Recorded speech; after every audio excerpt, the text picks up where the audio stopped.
अस्सलाम वालेकुम students, professor Aamir Afzal history of English literature के नेक्स्ट लेसन के साथ आपके सामने।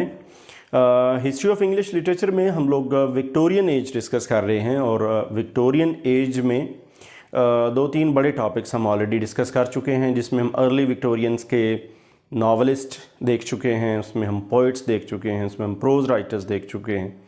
इसी एक पीरियड के अंदर एक जिसे हम कहते हैं डेकाडेंट एज या एस्थेटिक मूवमेंट जो है वो भी एक हमारे सामने एक एज आती है।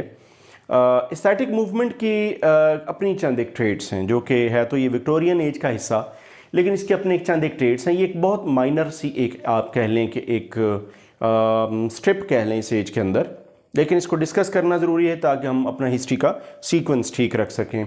एस्थेटिक मूवमेंट की जब बात करें तो इसमें एक वॉल्टर पेटर एक राइटर गुजरे हैं, उन्होंने और कुछ फ्रेंच रोमांटिक्स थे जिनके इन्फ्लुएंस के तहत एक तहरीक चली इसमें एस्थेटिक मूवमेंट जो थी, that was the art for art sake, art for the sake of morality या art for the sake of life और art for the sake of art. Art for sake of art जो है वो ये है कि आपने जो एस्थेटिक प्लेयर है उसके लिए आपने लिटरेचर लिखना है। आपका जो पीस ऑफ राइटिंग है, वेदर इट इज़ पोइट्री और drama or prose or something like anything which relates with the literature, most probably we are talking about poetry। तो पोइट्री जो है उसके अंदर जो थीम्स हैं, उसका जो ट्रीटमेंट है, it must be directly linked only with human aesthetics. इसका कोई बहुत ज़्यादा मॉरलिस्टिक या डाइडेक्टिक इसका पहलू ना हो, इसको सिर्फ हम आर्ट के तौर पे लें, जिसमें जैसे मैंने आपको सामने नाम लिखा वॉल्टर पेटर। दो फ्रेंच रोमांटिक्स हैं राइटर्स हैं, जिसमें बॉडलेयर है और वर्लेन है, इनका इन्फ्लुएंस एज में नज़र आता है। चंद एक राइटर्स हैं जिसमें एक बड़ा नाम मैंने आपके सामने लिखा है, कुछ छोटे नेम्स हैं जिन्होंने इसका इन्फ्लुएंस लिया और जिनकी राइटिंग्स के अंदर ये चीज़ें नज़र आती हैं। फॉर एग्जांपल इसके ट्रेड्स में चंद एक चीज़ें ये हैं कि ये बिलीव करते हैं कि दैट ह्यूमन इमोशंस और distress must be included in poetry. वो कहते हैं जी कि ये जो होते हैं ना ह्यूमन प्लेयर्स वगैरह और जो बाकी चीज़ें हैं वो सारी चीज़ें निकाल देनी चाहिए।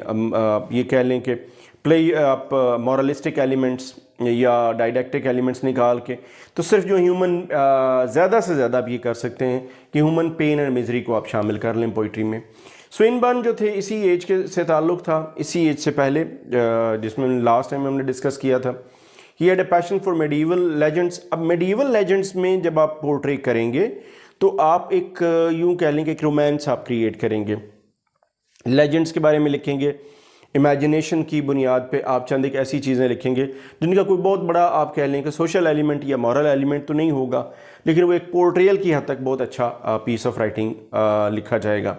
Life is accompanied by N inevitable immortality. Life में आप जो उसकी इमॉर्टैलिटी है, यानी लाइफ के इन एलिमेंट के अलावा आप बाकी और कोई चीज़ उसमें शामिल ना करें।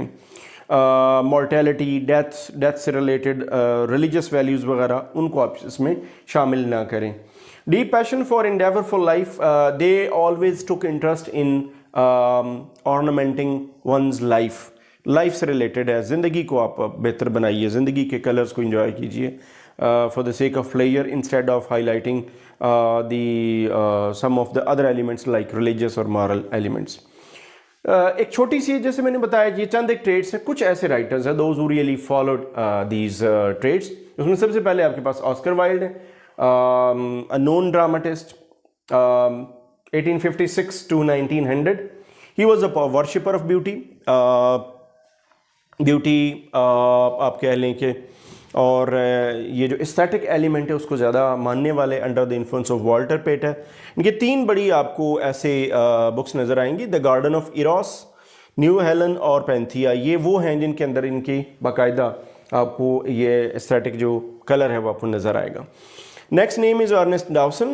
He recorded moments of sensation for philosophical comment। इन्होंने sensations पे ज़्यादा काम किया है, sensory perceptions पे ज़्यादा काम किया है। इनका ये है साइनारा, Nuns of the Perpetual Adoration। ये वो चंद एक इनकी दो बुक्स हैं, इसी एज से ताल्लुक़ है। Lionel P. Gott Johnson, he was really richly influenced by old Christianity, Christian values। बहुत थोड़ा इनका काम रिलीजियस एंथुजियाज्म नज़र आएगा। And Arthur Symons, he had a very wide range of writings and reading। इनके आपको बहुत ज़्यादा एक वाइड रेंज नज़र आएगी। He was a follower of aesthetic movement, ये भी इसी चीज़ के फॉलोअर हैं। कुछ और लोग भी हैं लेकिन वो बहुत कम आपको इस चीज़ को फॉलो करते हुए नज़र आएंगे। ये एक छोटी सी आप कह लें कि एक एज है, एज तो नहीं कहेंगे, सब एज है, या एक छोटा सा पीरियड है जो इसी एज से ताल्लुक़ रखता है, विक्टोरियन एज के अराउंड। तो इसलिए हमने इसको शामिल कर लिया ताकि हम इसके हिस्ट्री के सीक्वेंस को उसके सीक्वेंस में जो बड़े राइटर्स या जो कोई भी एक नई थॉट आ रही है हम उसको डिस्कस करें with some major thought and some more writers. I will come back in next video. Thanks for watching.